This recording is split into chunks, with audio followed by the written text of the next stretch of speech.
I recently stumbled across this magazine.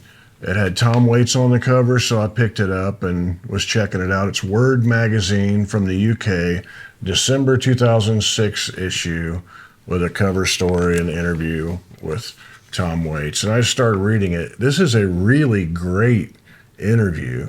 I had never heard of it. Maybe you guys knew about it, but you're supposed to tell me, you know?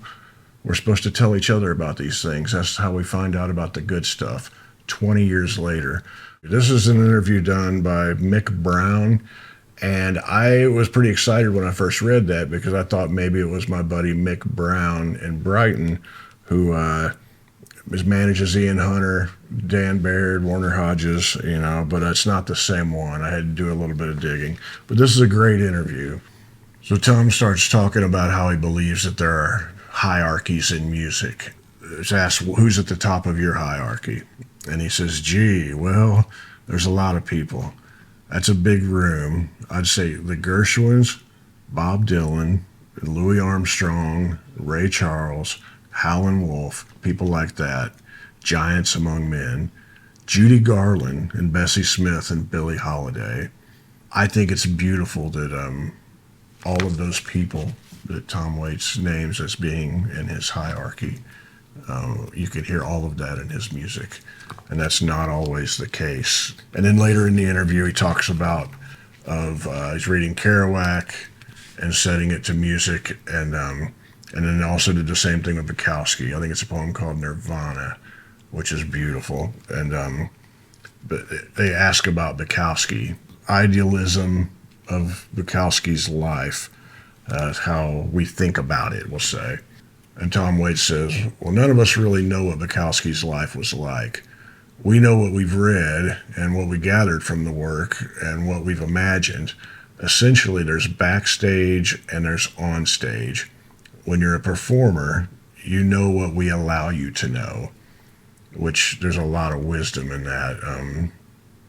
It's, you know, Tom Waits is kind of guarded and he's smart enough not to let us get into his super private life. I think that's very, very smart. It puts up those walls so we know what the performer allows us to know. And this says, did you meet Bukowski?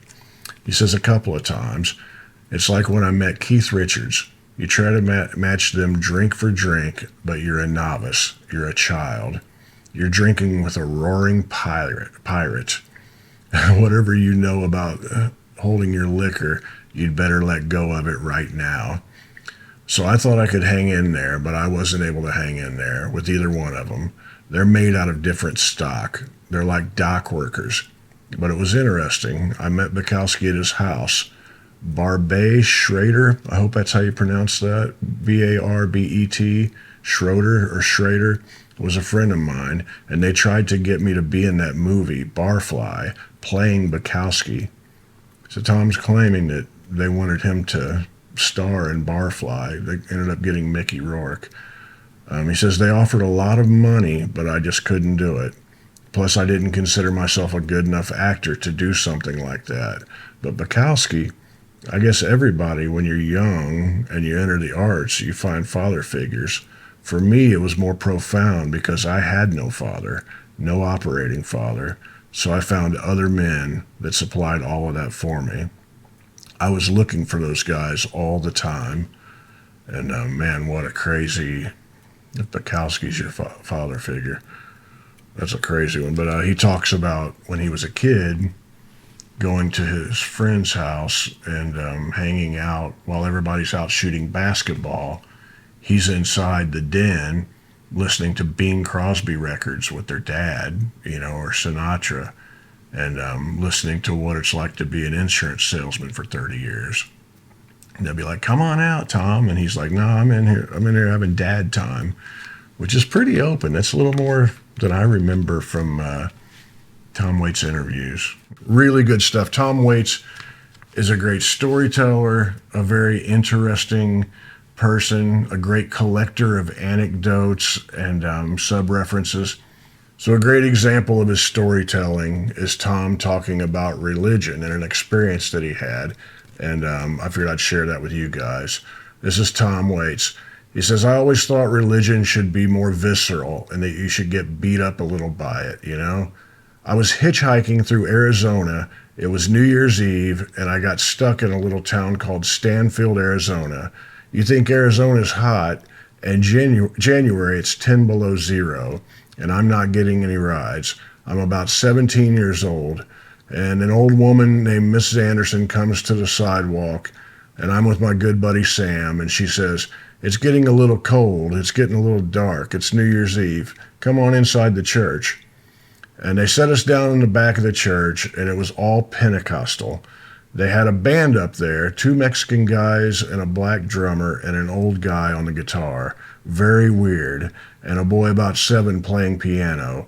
And they did this thing talking in tongues. I had never experienced anything like this before. So as far as I was concerned, it was like scat singing. They were just going crazy. We were in the back starting to laugh because it was unusual and we were young and naive. And at the end of the service, they took up an offering and they gave all of the money to us. They said, we want to honor our wayfaring strangers, our travelers in the back who've come a long way to be with us tonight. They gave us a basket of money and we bought a motel that night, warm with a TV, trucks out the back, and we got up next morning and we hit a ride and went all the way to California. That was probably the most pivotal religious experience I've had. If I was going to join a church, I would join that church. That's Tom Waits. And as a guy who went to some Pentecostal churches when I was a kid, I don't remember it being quite like that, but I'm glad Tom had a good experience. The interviewer asked about the song Down There by the Train and how it pursues a theme of redemption. And Tom says, how many years ago? I don't know. Johnny Cash did a version of it. When he was doing the first of those American recordings with Rick Rubin, I don't know who asked me. Somebody said, you got any songs for Johnny Cash? I just about fell off my chair. I had a song and I hadn't recorded it, so I said, hey, it's got all the stuff Johnny likes. Trains and death, John Wilkes Booth and the cross, okay? And the interviewer says, it's such a wonderful song, the idea that even the worst sinners will be saved. Charlie Whitman is holding on to Dillinger's wings. They're both down there by the train. And Tom Waits says, yeah, available to all. Charles Whitman, he's the one that went up a tower in Texas and shot all of those people. He was probably bipolar. I was in Austin, I don't remember, 20th anniversary of that happening. I don't know if you guys remember that. From my childhood, I remember that terrible scene of him being up in the tower. But I heard on the radio that today was the 20th anniversary, or 25th anniversary, some anniversary of that happening. And it seems like this was almost 20 years ago, so maybe you guys can figure out what anniversary it was. But I went down there on the anniversary of a big round number and just kind of sat below the tower. And I think I had some breakfast tacos or something on the anniversary of that date.